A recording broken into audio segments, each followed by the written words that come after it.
Have you heard about the story of Icarus? He was given a pair of wings that allowed him to fly, and he took full advantage. Unfortunately for him, he got a little carried away. Despite warnings not to, he tried to fly as high as he could, so high that the sun started to melt the wax that held his wings together. Within seconds, his wings fell apart and he plunged to his death. Now imagine that you are the son of a well-known billionaire, someone like Elon Musk or Jeff Bezos. You've grown up listening to your dad talk about how he disrupted industries and revolutionized the world. And now that you're all grown up, you want to make a name for yourself too. What do? Well, the obvious answer would be to follow in your father's footsteps and start your own business. But instead, maybe you want to explore other industries, ones that your dad never touched. After all, if anyone can afford to take risks, it's you. You see, even though you have billions of dollars at your disposal, no one is going to hand over a spot at the top. You will need to fight tooth and nail to get there. For some people, that kind of pressure is just too much, and they end up failing miserably. But there are others who thrive under these circumstances, who look at all that pressure and say, bring it on. And then there's everyone else, those who don't really know where they stand. If you find yourself in this category,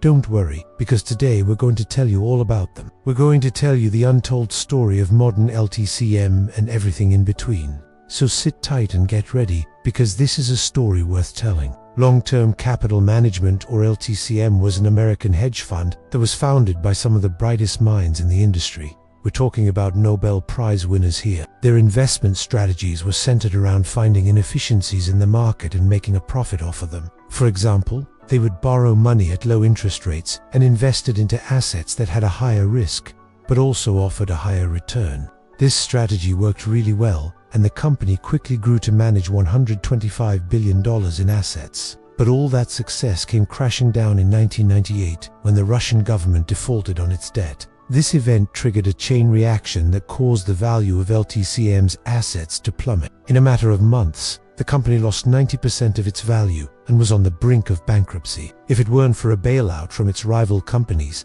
who were also afraid of what would happen if such a large hedge fund were to collapse, things could have been a lot worse. The good news is that no investors lost any money thanks to this bailout. The bad news is that this near bankruptcy was a wake-up call that exposed the dark side of hedge funds. In fact, LTCM almost single-handedly led to the creation of the Global Financial Stability Forum, which is responsible for monitoring and mitigating systemic risks in the global financial system. That shows just how big of a deal this company was. At its core, the issues with LTCM were related to risk management. Even though their strategy was working great, they didn't have the proper systems in place to measure and mitigate the risks involved. As a result, when the Russian government defaulted on its debt, they were caught off guard and lost a ton of money. So what does this mean for traders? Well, it means that no matter how smart or experienced you are, you need to always have proper risk management practices in place. One bad trade can wipe out years of profits if you're not careful. One of the most important aspects of trading is managing your emotions.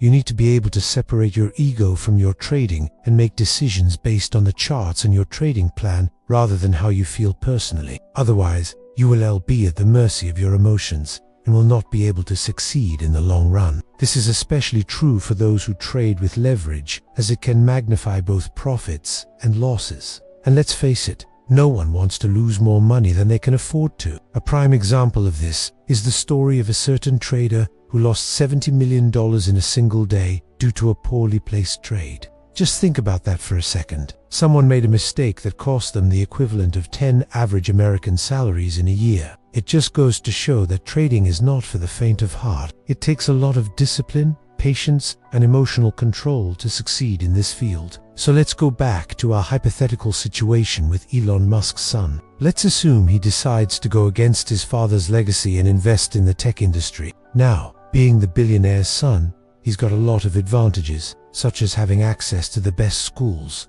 the best mentors, and of course, a ton of money. However, he also has a lot of disadvantages. For example, he's going to be compared to his father every step of the way. People are going to judge his every move and scrutinize his every decision. There's also the pressure of living up to his family name and not wanting to be seen as a failure. All of this can be incredibly overwhelming and can easily lead to burnout. Plus, Let's not forget the media attention. Every single thing he does is going to be picked apart by journalists and commentators. His personal life is going to be fair game for gossip and speculation, and the stress of it all can be incredibly draining.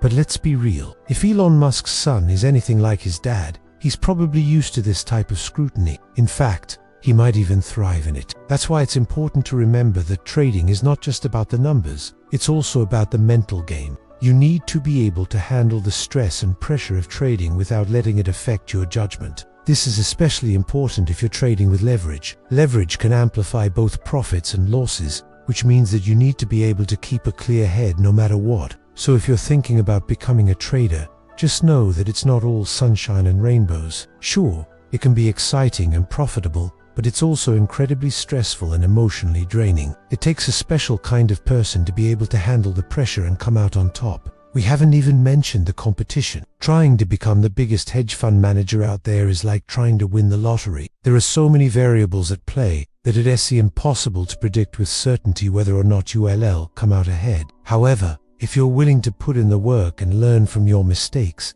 then you might just have what it takes. Just take a look at John Paulson, for example. He's a self-made billionaire who built his fortune from scratch. Paulson started his career as an entry-level chemical engineer at a major oil company, but soon he realized that he didn't want to spend his life working for someone else. So he quit his job and went to work for a hedge fund. At first, he wasn't very successful. In fact, he lost money in his first 2 years as a trader, but he didn't give up. He learned from his mistakes and adjusted his strategy, and in the following years, he became one of the most successful traders in the world. Paulson's story is an example of how anyone can become a successful trader if they're willing to put in the work. Of course, he had some advantages, such as his education and intelligence, but ultimately, it was his dedication and perseverance that led him to success. Ultimately, the world of finance is a hyper-sure environment where mistakes can cost millions of dollars. Being a successful trader requires more than just intelligence and skills. It requires the ability to stay calm and focused despite the pressure. It requires resilience in the face of losses and the ability to learn from mistakes. It requires patience and discipline. But if you're up for the challenge,